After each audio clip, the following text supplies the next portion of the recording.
Olá, bom dia.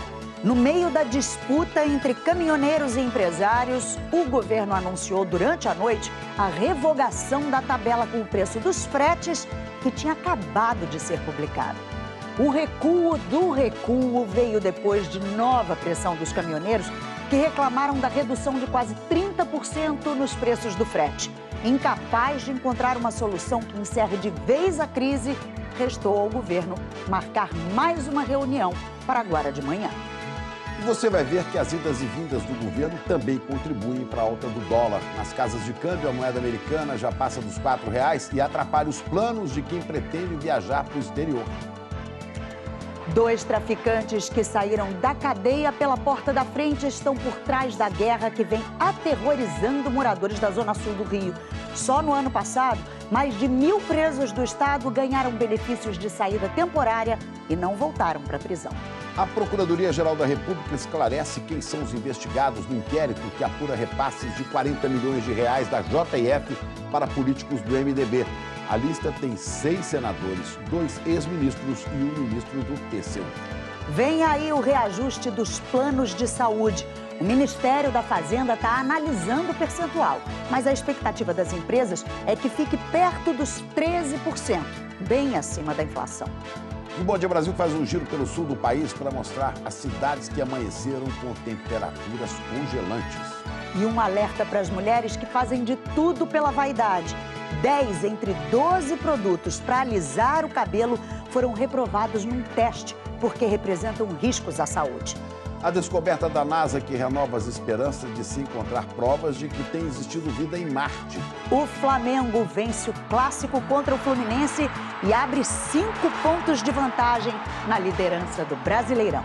Esses são os nossos destaques. E hoje é sexta-feira, dia 8 de junho.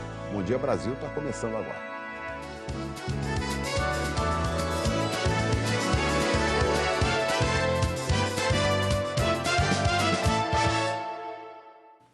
E não durou nem 4 horas a tabela com preço mínimo para o frete anunciada pelo governo. No fim da noite, o governo voltou atrás, pressionado pelos caminhoneiros que não concordaram com a redução de 20% no preço do frete. Ana Luísa, esse anúncio relâmpago revelou os bastidores de uma negociação atrapalhada.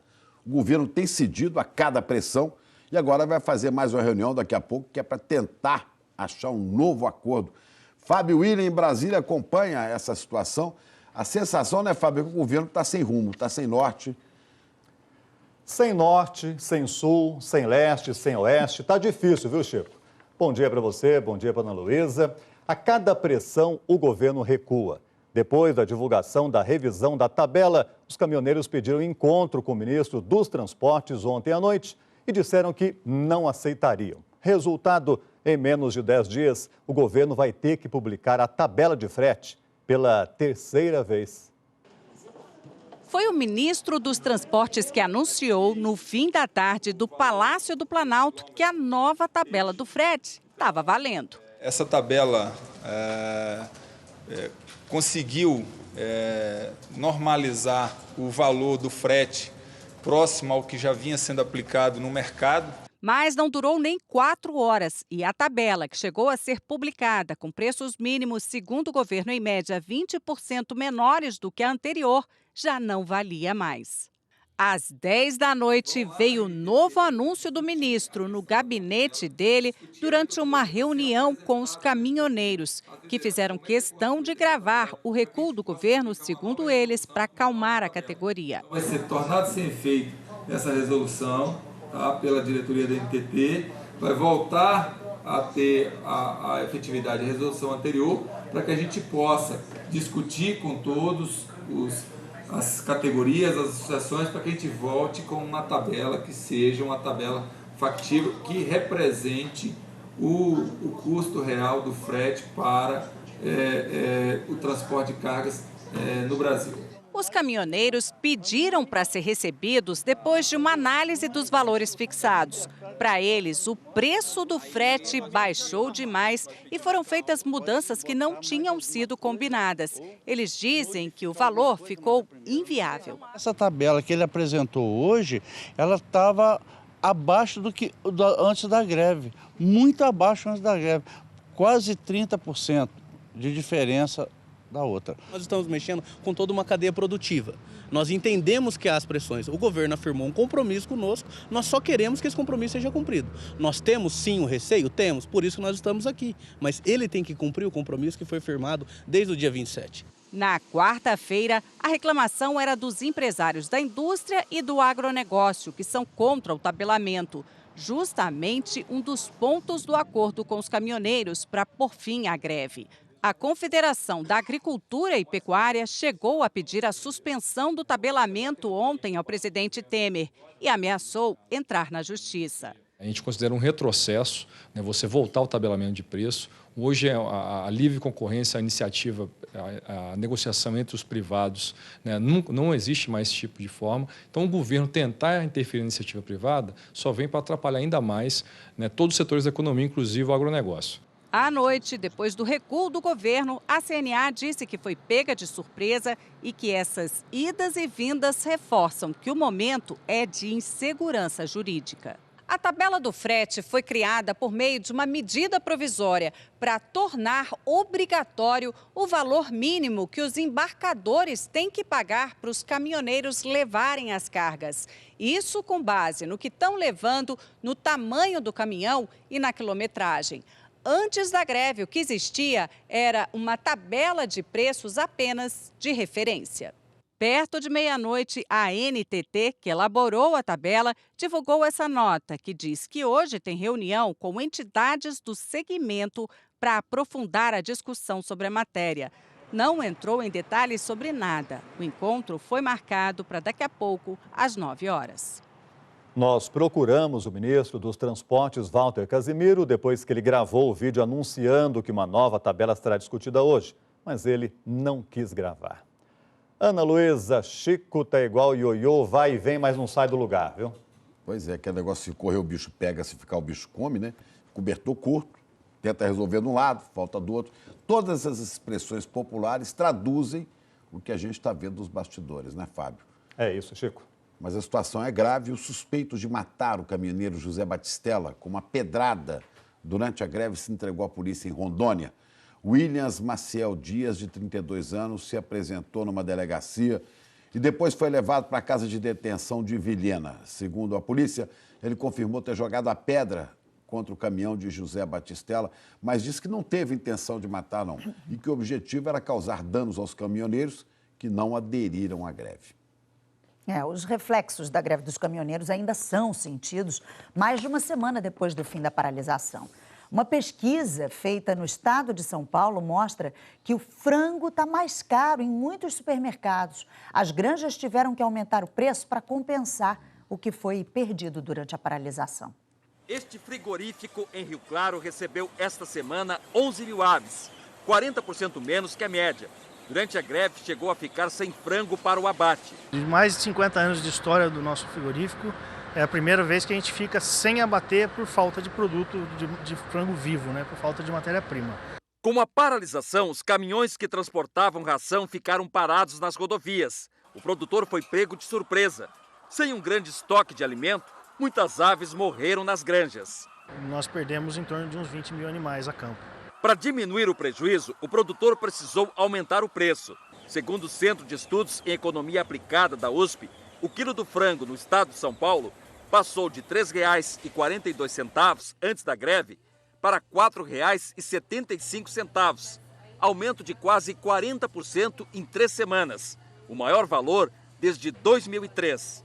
Aqui no supermercado, o preço do quilo do frango aumentou em média 30%, mas algumas partes subiram ainda mais. É o caso do filé do peito. Há uma semana, o quilo era vendido a R$ 6,99. Hoje, R$ 14,00. Diante do preço alto, a dona Terezinha fica indecisa. Então, leva asinha, leva coxinha, né, dona Cida? O seu Walter vende frango assado há 35 anos e nunca viu um preço tão alto como esse. Eu cheguei a vender aqui 300 frangos. Hoje eu vendo a média de 130 frangos. Nessa padaria, ao invés de frangueiras, será só uma no domingo. E quem quiser frango assado no almoço, vai ter que acordar mais cedo. Infelizmente eu vou ficar devendo aos meus clientes o franguinho do domingo aí, porque só temos 20 unidades a ser vendido. Com essa negociação imprevisível, a gente viu, então, a economia vai ficando parada e nós vamos a Brasília falar com o Alexandre Garcia. Alexandre, que situação, e daqui a pouco tem nova reunião, mas na prática, as decisões dessas reuniões não têm valido de nada. Bom dia. É verdade, Chico, bom dia. Reunir para quê? Olha, na raiz dessa questão está o fato de que a economia havia encolhido e, com isso, encolheram as cargas. Ficou sobrando caminhão e o frete já não compensava os custos do veículo. Aí os caminhoneiros pararam por uma redução no preço do combustível e aumento do frete. Não puderam esperar que a recuperação voltasse a trazer mais cargas. Para acabar com a paralisação e se rendendo, o governo diminuiu o preço dos combustíveis e aumentou o frete. Atingiu a Petrobras de um lado e a indústria e a agropecuária de outro. Para não atingir a Petrobras, vai subsidiar combustível, né? E para favorecer o transporte rodoviário, tabelou os fretes. Despiu um santo para cobrir o outro, mas agora descobre que os dois santos ficaram mal vestidos. Uma sucessão de interferências no livre mercado, que estava, sim, um pouco desequilibrado com as sequelas da recessão, mas agora ficou ainda mais desequilibrado. E o pior é que o desequilíbrio do mercado atrapalha a recuperação e é um círculo vicioso.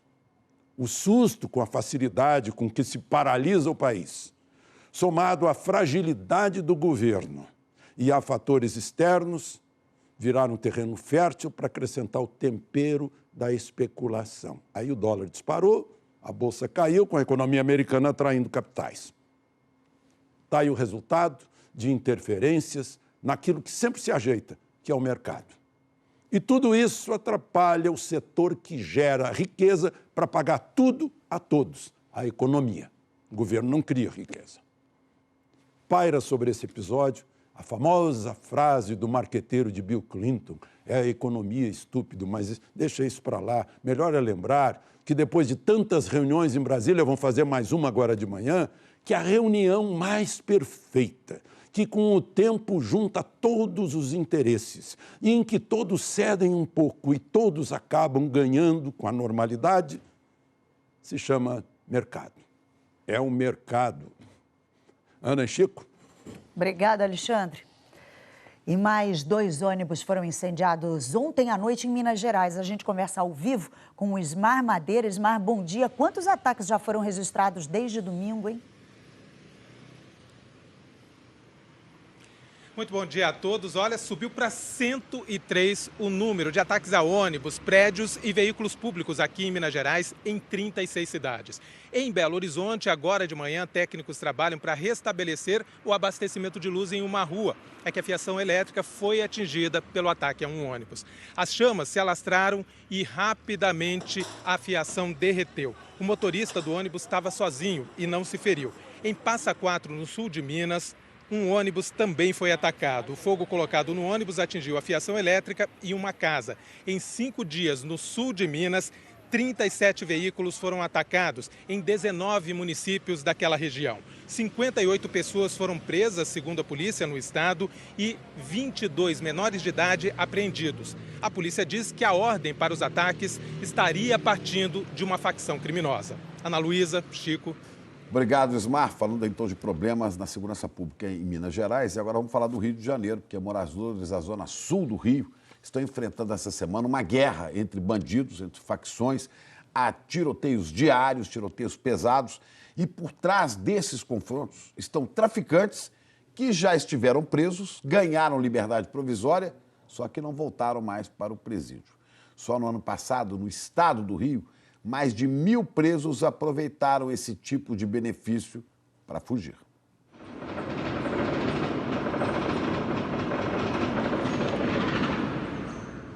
Uma semana de tiroteios nos morros Babilônia e Chapéu Mangueira, no Leme, zona sul do Rio. Por trás dessa guerra estão 2 traficantes com extensa ficha criminal, que estavam presos e fugiram depois de receber da justiça benefício do regime semiaberto. Leandro Braz, conhecido como Léo do Dique, está foragido desde 2012. Leonardo Serpa, o Léo Marrinha, saiu da cadeia em 2016. Ambos ganharam saída temporária para visitar a família e nunca mais voltaram. O fato é que essas saídas temporárias elas funcionam quase como uma fuga legalizada. Ele sai da prisão de forma desvigiada e volta se quiser voltar. Segundo os investigadores, os dois traficantes voltaram a comandar a venda de drogas no Morro do Pavãozinho, em Copacabana, e tentam invadir os morros do Leme, dominados por uma facção rival. Para o promotor da Vara de Execuções Penais do Tribunal de Justiça do Rio, não são casos isolados. Só no ano passado, 1.066 presos ganharam benefício no Estado e não voltaram. Um número que vem crescendo nos últimos anos. Em 2013, foram 312. Os apenados já descobriram uma brecha no sistema penal. Uma brecha que viabiliza que eles consigam efetuar o que se chama fuga pela porta da frente. Já deixou de ser uma brecha para se tornar uma verdadeira cratera. Por todo o Brasil, cadeias estão superlotadas. Em muitos estados, faltam tornozeleiras para monitoração de presos. Neste cenário, procuradores do Ministério Público do Rio afirmam que a progressão de pena não funciona bem no país. Eles pedem mudanças e mais rigor na aplicação da lei. Não há dúvida, está estabelecido, está previsto em lei, mas que exige hoje um maior rigor por parte do Judiciário e do próprio Ministério Público na verificação caso a caso, né, da adequação da saída provisória com a própria finalidade da pena privativa da liberdade. Em nota, o Tribunal de Justiça do Rio informou que os presos recebem benefícios previstos na Lei de Execução Penal. O juiz avalia o tempo de cumprimento da pena e se o preso possui mérito carcerário, ou seja, bom comportamento. Segundo a nota, não havendo impedimento, cabe ao juiz obedecer à lei e, quando a fuga é comunicada, expede-se o mandado de prisão. Procuradores defendem mudanças na Lei de Execuções Penais. São criminosos profissionais, integram facções criminosas. Então é óbvio que esse sujeito saindo, né, com a porta do estabelecimento prisional aberta pelo carcereiro, não vai retornar ao cárcere. A gente fala agora sobre economia, porque a quinta-feira foi de muita turbulência e pessimismo no mercado financeiro. A Bolsa de São Paulo chegou a despencar 6% e fechou o dia em queda de quase 3%. Com isso, o índice voltou ao menor patamar desde dezembro do ano passado. E olha que nos primeiros meses do ano, a Bolsa ainda viveu momentos de grande euforia. Já o dólar não para de subir. Mesmo com o Banco Central agindo para tentar segurar a cotação, o dólar comercial, aquele usado pelas empresas para compras e vendas, fechou em alta de mais de 2%, valendo R$ 3,92. É a maior cotação desde março de 2016. Ana Luísa, mas para os turistas, o dólar já passou dos R$ 4,00. Passou bem. Rodrigo Bocardi, de São Paulo, fala com a gente. Rodrigo, essa disparada do dólar mexe com a economia do país e mexe também com o bolso de brasileiros. Por exemplo, quem está com viagem marcada para julho tem que refazer as contas, né? Bom dia. Bom dia para você, Chico, Ana Luísa, bom dia a todos. Quem está com viagem marcada fica naquela dúvida, né? Se compra agora ou se espera mais um pouco. Enfim, a repórter Janaína Lepre ouviu economistas para saber o que é melhor. Antes fosse fácil assim fazer as contas da viagem de férias. Mas desde abril, quando os pais da Rafaela começaram a pagar a viagem da família para a Disney, o dólar já esteve em R$ 3,49, R$ 3,64, R$ 3,73 e agora encostando nos R$ 4,00. Desistir não dá mais. Eles já pagaram passagens, hotel e o intercâmbio da outra filha, mais velha. Mas ainda falta comprar moeda para levar. E nas casas de câmbio, o dólar turismo já passa de R$ 4,10 em espécie e pode chegar a R$ 4,30 no cartão pré-pago. A gente vai tentar até o último dia. Se até lá continuar nessa mesma crescente, a gente vai fazer a compra. Mas as malas devem voltar dos Estados Unidos mais vazias do que o planejado. Falei para ela, filha, infelizmente, aquele fone que você queria, aquela coisinha, você vai ter que começar a escolher, né? Pois é, o que vai acontecer com o dólar daqui até as férias de julho é uma pergunta sem resposta certa. Os economistas dizem que pode até subir mais, porque olhando mais para frente até as eleições, Não se espera nenhuma notícia econômica boa o suficiente para mudar a trajetória da moeda americana. Pelo contrário, a tendência é que o cenário eleitoral aumente o clima de incerteza, que ajuda a fazer o dólar subir. O que também contribuiu para a disparada da moeda americana foi a greve dos caminhoneiros e a fuga de capital estrangeiro para mercados mais seguros que os de países emergentes como o Brasil. Ontem, no fim da tarde, o presidente do Banco Central tentou tranquilizar o mercado. Ele garantiu que não vai subir a taxa básica de juros para tentar segurar o dólar e adiantou que vai oferecer 20 bilhões de dólares adicionais no mercado futuro até o fim da semana que vem. O Banco Central e o Tesouro vão continuar oferecendo de forma coordenada liquidez ao mercado, seja no mercado de câmbio, seja no mercado de juros, enquanto for necessário. Para quem tem viagem marcada, esse economista diz que a melhor estratégia é ir comprando dólar aos poucos, para não correr o risco de pagar uma conversão ainda mais alta. Ele também recomenda deixar o cartão de lado por enquanto. Recomendaria muito mais que se compre dólares aos poucos e que utilizem as moedas, até porque o cartão de crédito, em função do cenário eleitoral que nós teremos em outubro, é possível, inclusive, que o dólar possa vir a subir ainda mais. É possível que não necessariamente isso vai acontecer, mas há esse risco também para os turistas, né? Perspectiva, então, nada boa, hein? Mas o melhor é acompanhando o dia a dia, inclusive o dia de hoje, ver o comportamento do mercado logo depois, a abertura do mercado, depois dessa entrevista aí do presidente do Banco Central, Chico e Ana Luísa. Tá certo. Obrigada, hein, Rodrigo? E o frio chegou forte no sul do país. Nossos repórteres no Paraná, em Santa Catarina, estão congelando, vão conversar com a gente ao vivo.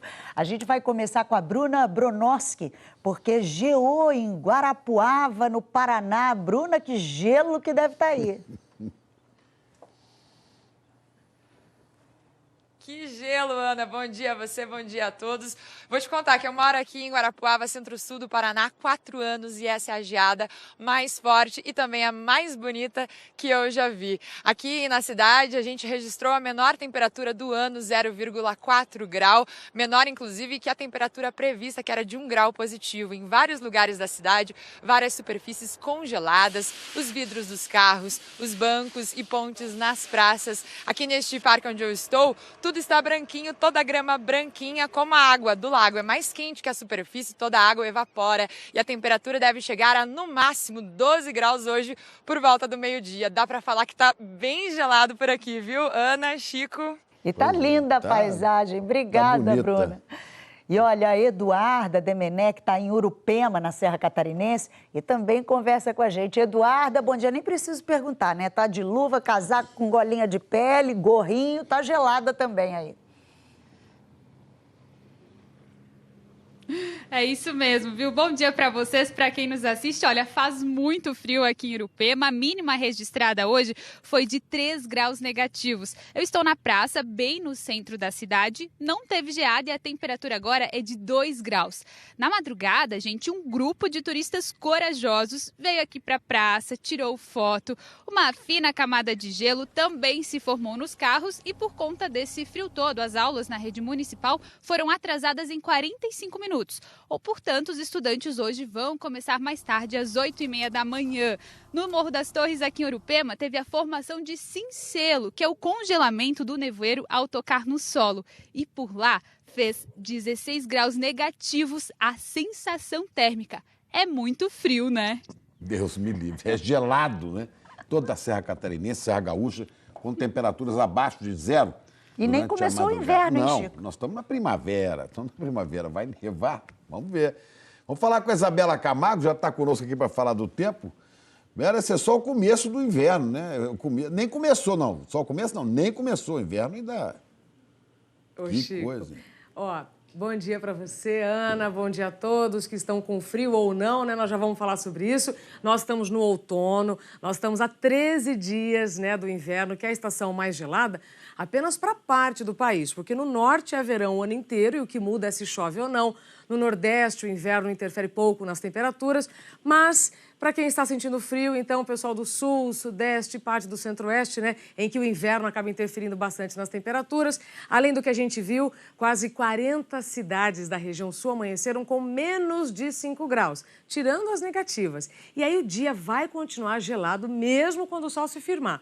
Veja só, a máxima de Porto Alegre será só de 16, Curitiba 17. Agora veja, Florianópolis 19. Ontem já foi a tarde mais fria do ano com 18,8. Então já dá para entender, você que está saindo de casa, se coloca uma roupa a mais ou não. Campo Grande, ontem foi a tarde mais fria do ano também com 19,4. Hoje sobe um pouquinho, 24. Agora, São Paulo vai ter 19 graus de temperatura máxima. Rio de Janeiro 24, a mesma de Cuiabá. Então aqui, de Cuiabá para baixo, é que acaba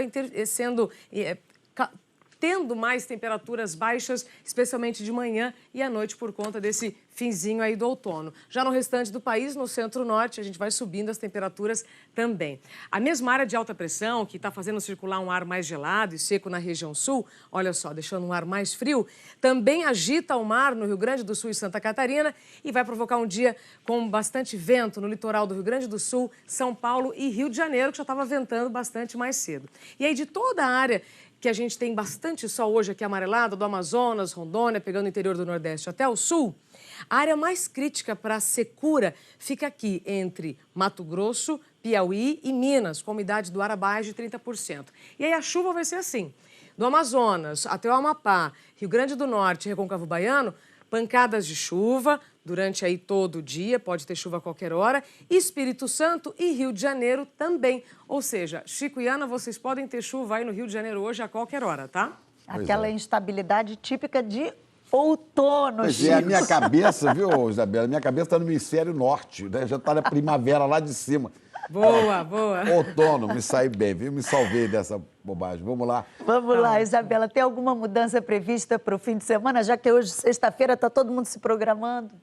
Tem sim, Ana, mas Chico, olha, isso acontece, tá? Porque as nossas estações, elas não são tão definidas, né? Então sempre tem esses restinhos das anteriores para o começo das próximas. Mas então, há 13 dias do inverno, nós teremos várias mudanças, começando pela próxima madrugada. A área com risco de geada diminui bastante, tá? E o tempo no sábado vai ficar mais seco de maneira geral. Agora, no domingo, gente, presta atenção, depois não vai dizer que eu não avisei, tá? O vento vai mudar de direção, ou seja, o ar quente do norte vai se espalhar, vai provocar chuva no Rio Grande do Sul e elevar as temperaturas para valer, tá? No domingo. São Paulo, 27, são 5 graus acima do normal, né, para o mês de junho. E Campo Grande também, 28 graus, quase 10 graus a mais do que fez ontem. Chico e Ana. Olha, Isabela, justamente quando o frio chegou, o número de mortes provocadas por gripe quase triplicou em São Paulo. É para lá que nós vamos falar com a Zelda Mello, porque foi muito rápido, em menos de um mês, né, esse avanço nos casos sérios de gripe. Zelda, bom dia. Bom dia. Pois é, se a gente falar em termos percentuais, o aumento foi de 180% num período de aproximadamente um mês. Para se ter uma ideia, de janeiro até o dia 2 de maio, foram registradas 25 mortes por conta da gripe e esse número pulou do dia 2 de maio até o dia 28, esse período aí de um mês, para 71 mortes. O número de casos também subiu de 146 para 458 nesse mesmo período. Para a gente ter uma ideia do que isso representa em termos de país, fazer um comparativo, segundo os dados do Ministério da Saúde, de janeiro até o comecinho de junho, no país foram 2.315 casos confirmados e 374 mortes. Aqui no estado, justamente esse aumento coincide com o aumento a queda das temperaturas, ou melhor, a maior circulação do vírus e também a baixa adesão à campanha. Por isso, a campanha está sendo estendida até o dia 15 de junho. Chico, Ana. Obrigada, Zelda. E olha, é hora de conversar com a Cris Dias. Cris, bom dia. Bom dia a todos. Flamengo se isolou ainda mais na liderança. Pois é, líder super isolado. Agora a diferença para o segundo colocado, que é o Sport, são 5 pontos, né, gente? O Fla-Flu em Brasília teve recorde de público do futebol brasileiro no ano. Casa cheia no estádio Mané Garrincha, com 59.987 torcedores torcendo pelos rivais cariocas. A vitória rubro-negra começou com esse pênalti aí do Marlon em cima do Marlos Moreno. O ex-tricolor Henrique Dourado não marcava um gol havia 9 jogos, cobrou e fez 1-0 Fla. Deu paradinho tudo, hein? Pois é, né? No segundo tempo, boa tabela entre Lucas Paquetá e Everton Ribeiro, que cruzou para o Felipe Viseu. Ele ainda teve toda a calma para tirar do goleiro e fechar o placar. Final, Flamengo 2, Fluminense 0. E tivemos mais 2 jogos ontem, viu? No Independência, seu Atlético Mineiro, Galo. viu, Chico? Derrotou a América e subiu 6 posições na tabela. O Galo abriu o placar depois desse cruzamento aí do Roger Guedes para o Ricardo Oliveira fazer de cabeça 1-0, Galo. Tem um golaço do Otero aí. Aí depois, ó, o Casares partiu para cima do zagueiro e mandou para o gol 2-0. O América ainda diminuiu depois dessa cobrança de falta aí do Serginho.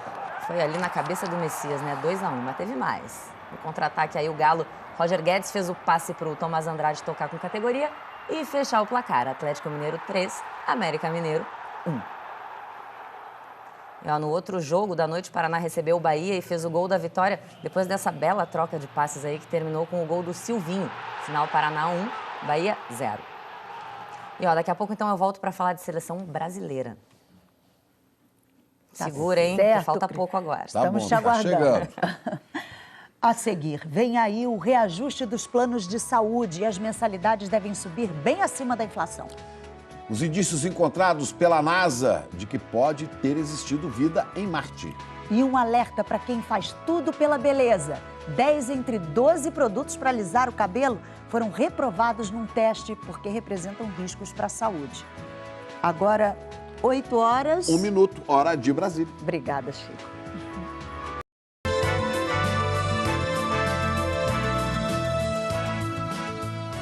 De novo, o reajuste dos planos de saúde vai ficar na casa dos 2 dígitos, perto de 10%. Isso é 10 vezes mais do que a inflação no ano. Daqui a pouquinho o IBGE vai divulgar o custo de vida em maio. E os gastos com saúde têm pesado muito no orçamento das famílias. Vamos falar com o Fábio William em Brasília, porque vai continuar aquela sensação do consumidor que não sente essa inflação baixinha, né? Uma questão muito séria que é a saúde, né? Que não devia ser negócio, devia ser realmente dever do Estado, como está na Constituição.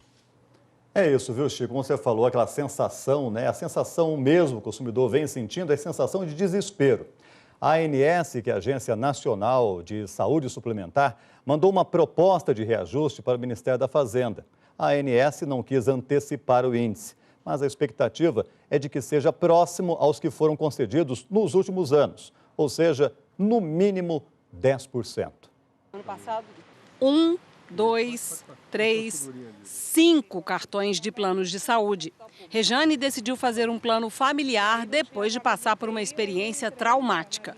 O pai infartou e não tinha vaga na UTI da rede pública. Ela precisou entrar na justiça para garantir a internação depois do atendimento na emergência. Hoje, todos da família estão cobertos, mas isso custa caro, quase R$4.000 por mês. Vai quase meu salário todo, né, para pagar os planos de saúde. E essa conta deve aumentar. A Agência Nacional de Saúde Suplementar já mandou uma proposta de reajuste para o Ministério da Fazenda. O aumento vai atingir 8 milhões de pessoas cobertas pelos planos individuais e familiares. A ANS não divulgou o percentual de reajuste que pretende autorizar, porque diz que ainda aguarda a análise do Ministério da Fazenda. A Abrange, a Associação Brasileira dos Planos de Saúde, disse que a expectativa é de que o reajuste fique em patamares próximos aos que foram concedidos nos últimos anos, o que indica que deve ser alto, já que nos últimos 3 anos os planos subiram acima de 13% e em 5 anos acumulam alta de 75%. Os gastos com saúde em geral têm ficado bem acima da inflação.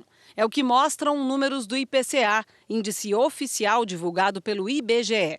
Só no mês de abril, enquanto a inflação ficou em 0,22%, as despesas com saúde aumentaram em média 0,91%.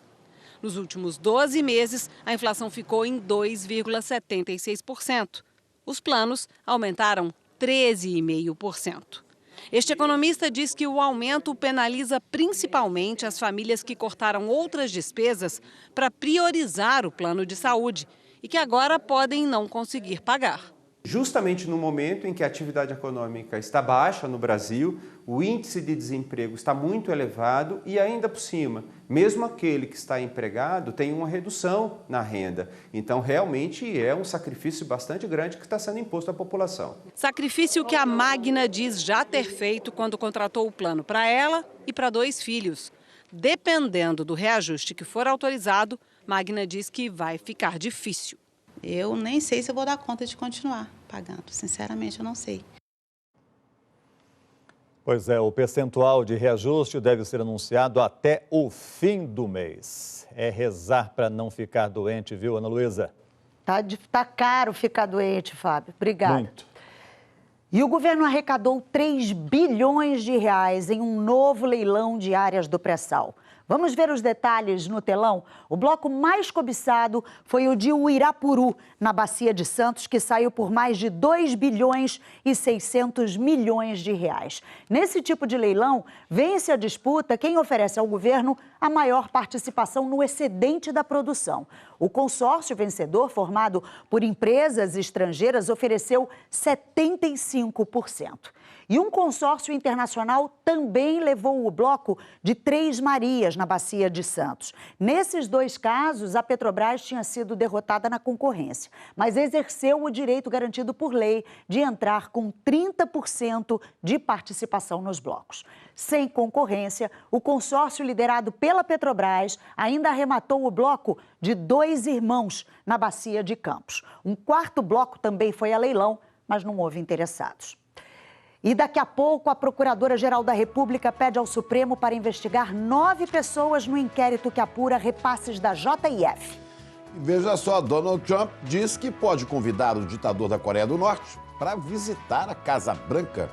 Agora são 8h09, hora de Brasília.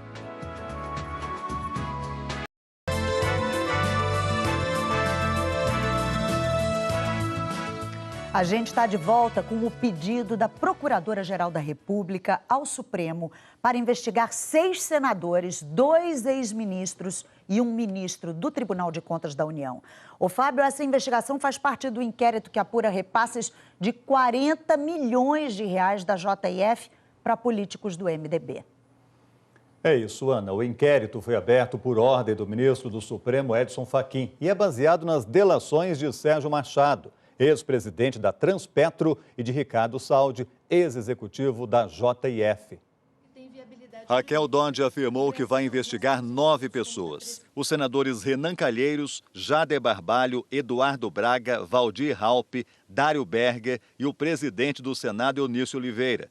E também os ex-ministros Hélder Barbalho e Guido Mantega, além do ministro do Tribunal de Contas da União, Vital do Rego. Todos os envolvidos têm negado qualquer irregularidade. E o ministro do Supremo, Edson Fachin, autorizou a quebra do sigilo telefônico dos ministros Eliseu Padilha e Moreira Franco, mas negou o pedido da Polícia Federal, que também queria quebrar o sigilo do presidente Michel Temer. O pedido para a quebra do sigilo telefônico foi feito pela Polícia Federal para aprofundar a investigação sobre um jantar no Palácio do Jaburu em 2014. Nesse jantar, teria sido acertado o repasse de 10 milhões de reais da Odebrecht para o então PMDB. O delator Cláudio Melo Filho, ex-diretor de Relações Institucionais da Odebrecht, contou que o suposto pedido de propina foi feito a Marcelo Odebrecht, na presença de Temer. O presidente já admitiu que houve o jantar, mas sempre negou que tenha se falado de valores. A defesa de Eliseu Padilha afirmou que só vai se manifestar no processo. A de Moreira Franco disse que não há elementos para justificar a quebra do sigilo e que espera uma investigação imparcial. O Palácio do Planalto não se manifestou. O presidente Temer tem negado envolvimento em irregularidades. O ministro do Tribunal Superior Eleitoral, Sérgio Banhos, determinou hoje a retirada do ar de notícias apontadas como falsas pela pré-candidata à presidência pela Rede, Marina Silva. Segundo o TSE, é a primeira decisão do tribunal para combater as chamadas fake news, envolvendo pré-candidatos a presidente este ano. No pedido, Marina Silva afirmou que o perfil do Facebook, chamado Partido Anti-PT, estaria publicando informações inverídicas para ofender a imagem dela. Na decisão, o ministro Banhos considerou que é importante garantir que o processo eleitoral corra de modo regular, ainda mais em tempos de mídias sociais que ajudam a proliferar as informações. O ministro destacou que o uso de notícias falsas é método antigo, mas que, com o avanço da tecnologia, pode prejudicar mais candidaturas. Ele deu prazo de 48 horas para a retirada das notícias do Facebook e também determinou que o Facebook informe dados do criador do perfil e também dos administradores. Ana Luísa, Chico. Obrigado, Fábio. E 62 pessoas foram denunciadas na Operação Câmbio Desligo. Operação que é o desdobramento da Lava Jato, investigando o desvio de 6,5 bilhões de reais por doleiros. O Ministério Público Federal afirma que o chefe da organização criminosa é o doleiro Dario Messer. Dono de um patrimônio milionário no Rio e no Paraguai, Messer está foragido. As investigações indicam que ele criou uma espécie de banco clandestino para fazer transações em 52 países sem chamar atenção. Contas de 3.000 empresas eram usadas para movimentar e lavar o dinheiro. O maior cliente de Messer, segundo o Ministério Público, era o ex-governador Sérgio Cabral, do MDB.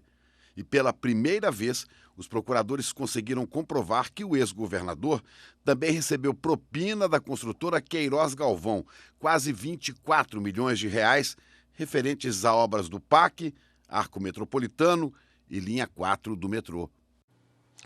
Agora vamos ver o que dizem as defesas. A defesa de Dario Messer afirmou que vai responder a todas as questões do Ministério Público nos autos do processo. O advogado de Sérgio Cabral disse que a acusação trata de temas que já são discutidos em outros processos e que o ex-governador não conhece, não tem contato, não teve contato com as pessoas que são mencionadas na denúncia. A construtora Queiroz Galvão não quis comentar. Que Brasil você quer para o futuro? Popular Chacrinha de São Brás de Minas, Lagamar, Minas Gerais. Eu quero pedir a esses políticos que olhem mais para o povo brasileiro e menos para si próprio. Que eles possam trabalhar em prol do povo brasileiro, com mais respeito, com mais união e, acima de tudo, interesse com o seu povo, o qual vai representar. Me chamo Túlio, sou da cidade de Malhada, Bahia. Quero um Brasil onde na minha cidade tem um hospital de qualidade. Quero um Brasil onde o dinheiro público não seja jogado no ralo. Quero um Brasil onde na minha cidade tem uma faculdade para as pessoas cursar o seu ensino superior e não precisa sair para fora. Quero um Brasil com assistência estudantil melhor, com mais residências estudantis. Fernando Fogiato, estou aqui na BR-116, Planalto Norte Catarinense. E o Brasil que eu quero é um Brasil de respeito, onde os caminhoneiros, essa classe que corre tanto perigo nas estradas, não precise mais fazer essas paralisações para reivindicar os seus direitos. Meu nome é Edivar Garcia, estou falando de Guaíra, estado de São Paulo, do Lago Maracá. O Brasil que eu quero é um Brasil de políticos honestos e competentes, mais saúde, educação, cultura e segurança, um povo feliz e honesto. Meu nome é Francisca Eliette Batista Severo, sou professora no município de Quixelô, no estado do Ceará. E o que eu mais quero para o Brasil é valorização para os professores, valorização para a educação, que só assim o Brasil terá progresso. Meu nome é Bruna Nunes de Moura, eu falo do 3º distrito de Piratini, interior do Rio Grande do Sul. E o Brasil que eu quero é um Brasil que haja menos corrupção e que os governantes invistam em projetos para que nós, jovens, possamos nos formar e exercer nossa atividade aqui no campo, sem precisar abandonar o campo para realizar nossos sonhos. Meu nome é Kelvin Vargas de Juti, Mato Grosso do Sul. E o Brasil que eu quero é um Brasil que abre os olhos para a arte e a cultura do seu território, que procure manter as tradições folclóricas de cada uma das suas regiões. Só assim deixaremos de ser um povo sem assinatura cultural.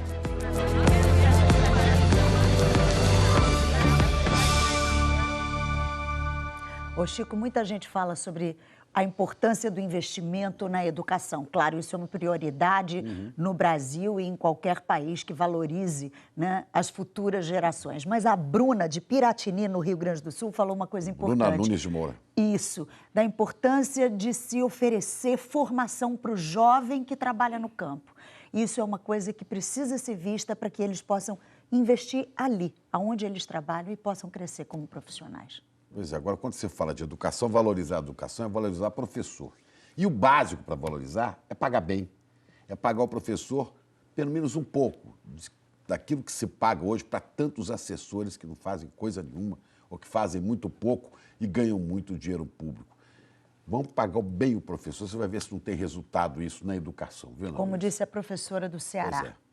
E olha, as mensagens que você tem visto aqui estão no Globoplay, na nossa página na internet e no site g1.com.br/Brasil, que eu quero tudo junto. Lá você encontra também as dicas de como gravar o seu vídeo.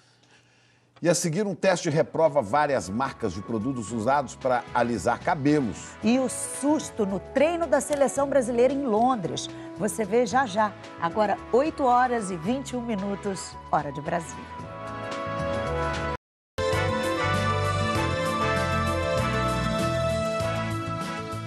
A Associação de Defesa do Direito do Consumidor, Proteste, analisou produtos para tratamento de cabelo, que são vendidos no Rio de Janeiro e em São Paulo principalmente. O resultado surpreendeu os pesquisadores, porque a maioria das marcas tinha formol além da quantidade que é permitida. A Agência Nacional de Vigilância Sanitária também flagrou o mesmo tipo de irregularidade. No Salão da Bianca, produtos com formol foram banidos. O formol ele não trata, ele mascara, e ele é muito nocivo. A Cris conhece bem os efeitos desse produto químico. Mal dá para respirar. Quando eu escovo o cabelo, eu dou uma parada, respiro. Dou uma parada, respiro e assim vai.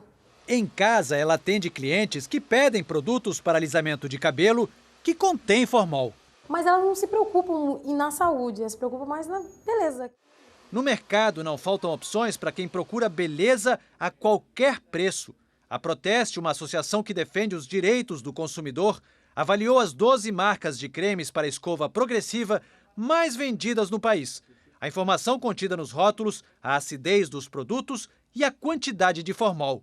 O resultado não foi nada bonito. A Agência Nacional de Vigilância Sanitária permite uma concentração máxima de 0,2% de formol em produtos usados para alisar o cabelo. Mas das 12 marcas pesquisadas, 10 estavam muito acima desse limite. Um risco para os clientes, mas principalmente para quem trabalha sempre com isso, como é o caso da Cris. A primeira reação que sente é a falta de ar. Aí começa pela coceira, pela vermelhidão que dá aqui pelo redor da cabeça. O formol pode provocar câncer, por isso não pode ser usado para o alisamento. A Anvisa só libera o uso em pequenas quantidades, como conservante. A Proteste analisou em laboratório um frasco de cada produto. O da Zap All Time Máscara Condicionante continha 32 vezes mais formol que o permitido. O da G-Hair Tratamento Antivolume Alemã, 29 vezes. E o da Madame Alice Liss Express, 27. Outras 7 marcas tinham mais de 14 vezes a quantidade de formol autorizado. São elas: Maria Escandalosa Máscara Redutora, Forever Liss Realinhamento Capilar, Gloss Máscara Reconstrutora, G-Hair Tratamento Capilar Marroquino, Portier Exclusive Condicionante, Maria Glamurosa Gloss Reconstrutor e Weed Care Ethnic Straight Therapy. Desses 10 produtos que nós analisamos que tem uma quantidade absurda de formol, desses 10, 6 nem sequer citam que tem formol no produto. Isso é completamente errado. O consumidor tem direito de saber o que ele está consumindo. A Agência Nacional de Vigilância Sanitária informou que não pode usar os testes da Proteste para punir as empresas, porque a Anvisa tem critérios diferentes. Mas a Anvisa disse que vai investigar todos os alisantes citados. Este ano, a Anvisa já proibiu a venda de outros 8 produtos usados para tratamento de cabelo que não atendiam às exigências, a maioria com formol em excesso.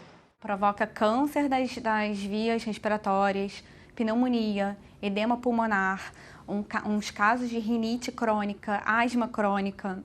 Então é bastante perigoso mesmo, tem que ser bem regulamentado. O desejo de ter os cabelos lisos foi fatal para Márcia Gomes Alves Fernandes, de 48 anos. A diarista morreu em março depois de fazer tratamento para alisar o cabelo em Pindamonhangaba, no interior de São Paulo. Com asma e bronquite, ela não resistiu à intoxicação. A Cris conhece bem o perigo. Tá usando formol? Substitui por sem formol.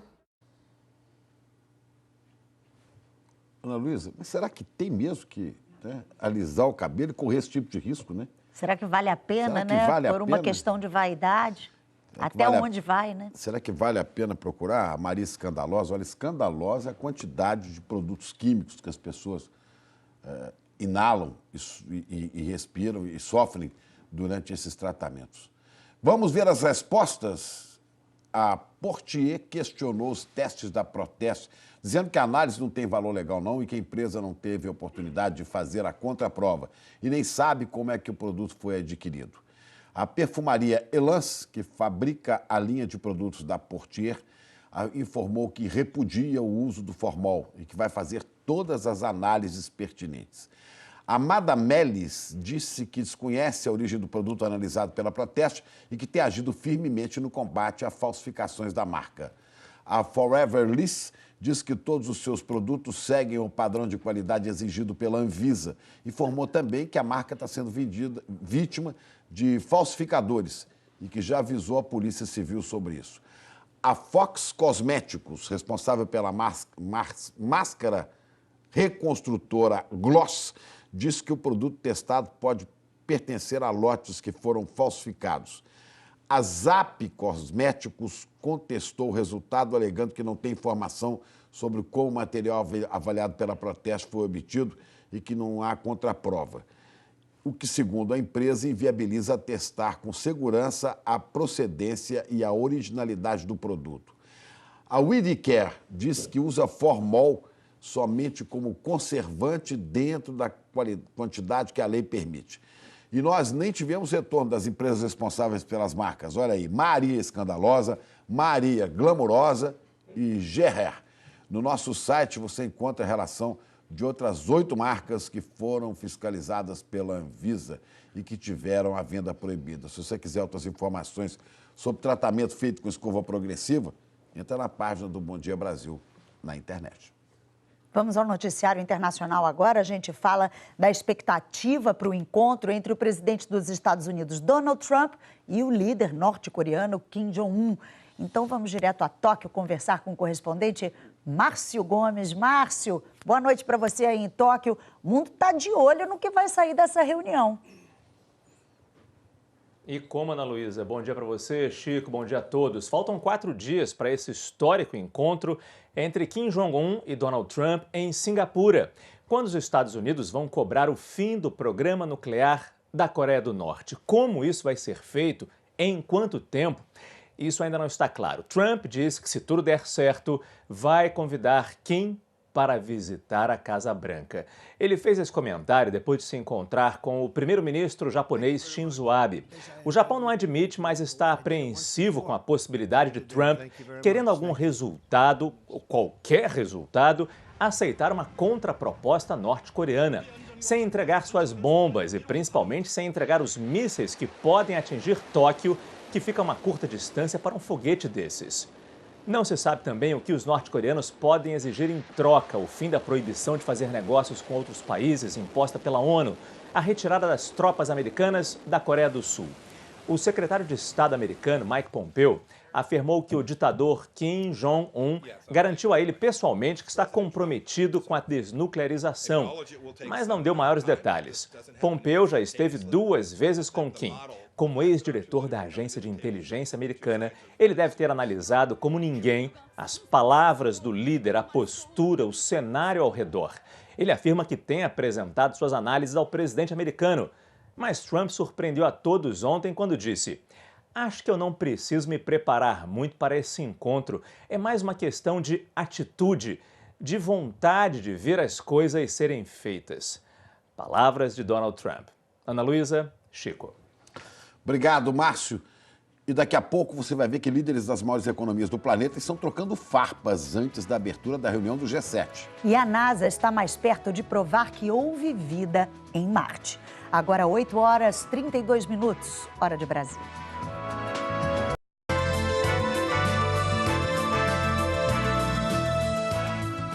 Duas pesquisas da Agência Espacial Americana, publicadas na revista Science, comprovaram a existência de moléculas orgânicas em Marte. É mais um passo na busca por sinais de que um dia o planeta pode ter sustentado alguma forma de vida. A curiosidade humana sobre a vida em Marte não tem limites. E foi justamente um robozinho chamado Curiosity que deu a mais nova contribuição para essa velha busca da Agência Espacial Americana. Ele encontrou moléculas orgânicas no fundo de um lago marciano extinto há 3 bilhões de anos. Isso foi em 2015, mas só agora a NASA concluiu a análise das amostras. Moléculas orgânicas estão presentes em todas as formas de vida aqui na Terra, mas a existência delas é diferente da existência de vida. Esses compostos podem ter outras origens, podem até ter chegado a Marte num meteoro. Mas, ao encontrar esse material orgânico, os cientistas ficaram convencidos de que, pelo menos, estão no caminho certo. A descoberta de moléculas orgânicas significa que a ciência achou mais um ingrediente para a vida, diz a cientista Jen Eigenbrod, chefe de uma das pesquisas. O outro estudo, divulgado agora, analisou variações na quantidade de metano na atmosfera marciana. Chris Webber, que liderou a pesquisa, acha que existe uma grande quantidade do gás preso no subsolo do planeta. E isso seria mais um indício de que pode ter existido alguma forma de vida em Marte. Segundo Jen, as novas descobertas também abrem um novo caminho de exploração, o uso desses recursos naturais para uma eventual colonização humana de Marte no futuro. E a Alemanha cobrou hoje a união das potências europeias diante da tensão comercial com os Estados Unidos. É nesse clima de guerra que a reunião dos 7 países mais industrializados do mundo começa hoje no Canadá. Não é, Cecília Malan? Bom dia. Bom dia, Chico. Ana, esse encontro do G7 deve ser um dos mais tensos dos últimos anos. Nem sequer começou e já há uma guerra de palavras entre os líderes. Principalmente por causa das tarifas sobre o aço e o alumínio que os Estados Unidos impuseram sobre as importações. O primeiro-ministro do Canadá, Justin Trudeau, anfitrião do encontro, e o presidente francês Emmanuel Macron reclamaram publicamente. Nas redes sociais, Macron ameaçou isolar os Estados Unidos. Trump respondeu, lembrou o déficit comercial com a Europa e o protecionismo agrícola do Canadá e disse que estava ansioso para encontrar os dois líderes. Além dessa guerra comercial, divergências sobre as mudanças climáticas e o acordo nuclear do Irã devem aumentar ainda mais a tensão. Juntos, Estados Unidos, Canadá, Japão, França, Reino Unido, Alemanha e Itália representam mais de 60% da riqueza mundial. Cientistas dinamarqueses e americanos desenvolveram exames de sangue para prever o parto prematuro. Um mediu a atividade genética da mãe, do bebê e da placenta, o outro avaliou substâncias no sangue que podem apontar inflamações. Os testes conseguiram até 80% de precisão. A Organização Mundial da Saúde estima que todo ano 15 milhões de bebês nascem prematuros no mundo, 1 milhão morre por complicações no parto. Ainda faltam estudos mais aprofundados, mas essa descoberta é animadora porque esses exames são mais simples e mais baratos do que a ultrassonografia, por exemplo. Ana, Chico. Obrigada, Cecília. E a seguir, o atacante Fred se machuca e assusta a comissão técnica no treino em Londres. E o Tite dá uma pista de que o amistoso de domingo começa com Neymar em campo. Agora são 8h40, hora de Brasília.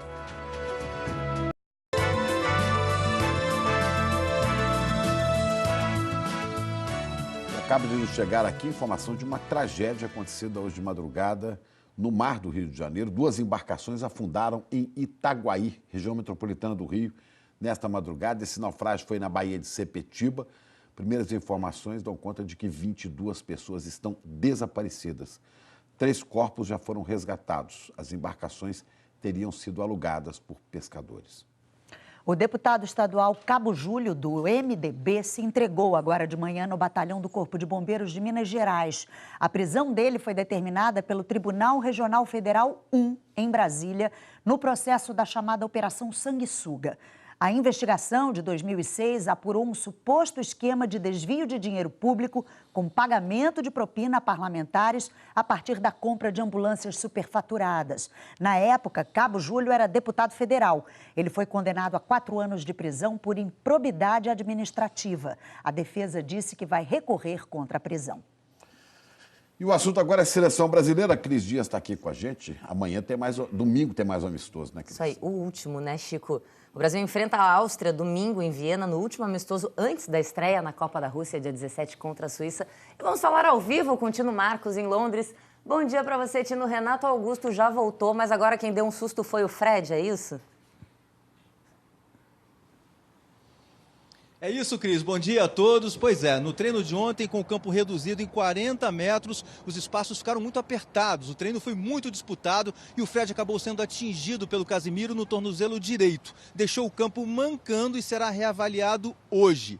E o técnico Tite indicou que o Neymar deve iniciar a partida contra a Áustria. O Neymar não começa um jogo desde o dia 25 de fevereiro pelo Paris Saint-Germain, quando teve uma fratura no pé direito. O Neymar deve entrar no lugar do Fernandinho. E a boa notícia foi a volta do Renato Augusto aos treinos com o grupo. Ele que passou os últimos 8 dias lutando contra dores no joelho esquerdo.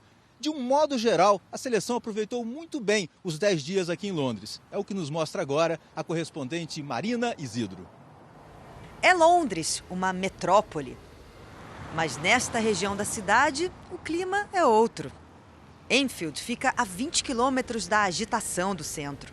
É onde está o CT do Tottenham, que nos últimos 10 dias foi a casa da seleção. Aqui, o Brasil treinou e se hospedou.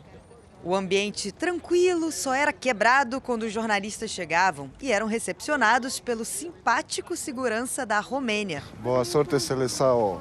Durante a temporada londrina, a seleção ficou completa. 23 jogadores. Firmino, Marcelo e Casemiro se juntaram ao grupo depois da final da Liga dos Campeões. Entre as boas notícias por aqui, as recuperações de Douglas Costa e Fagner, que estavam lesionados.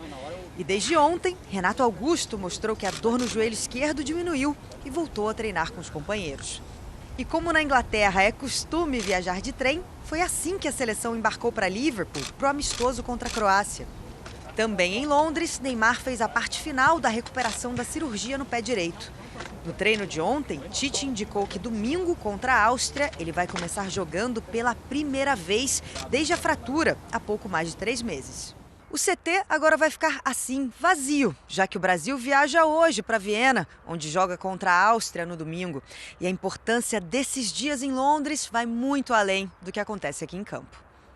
O treinamento, né, a nossa união, a união que a gente fez, a família que a gente está formando para chegar bem na Copa do Mundo. Áustria e depois Rússia serão novos ares para a seleção. Mas nos jardins floridos de Enfield fica um pouquinho das cores do Brasil.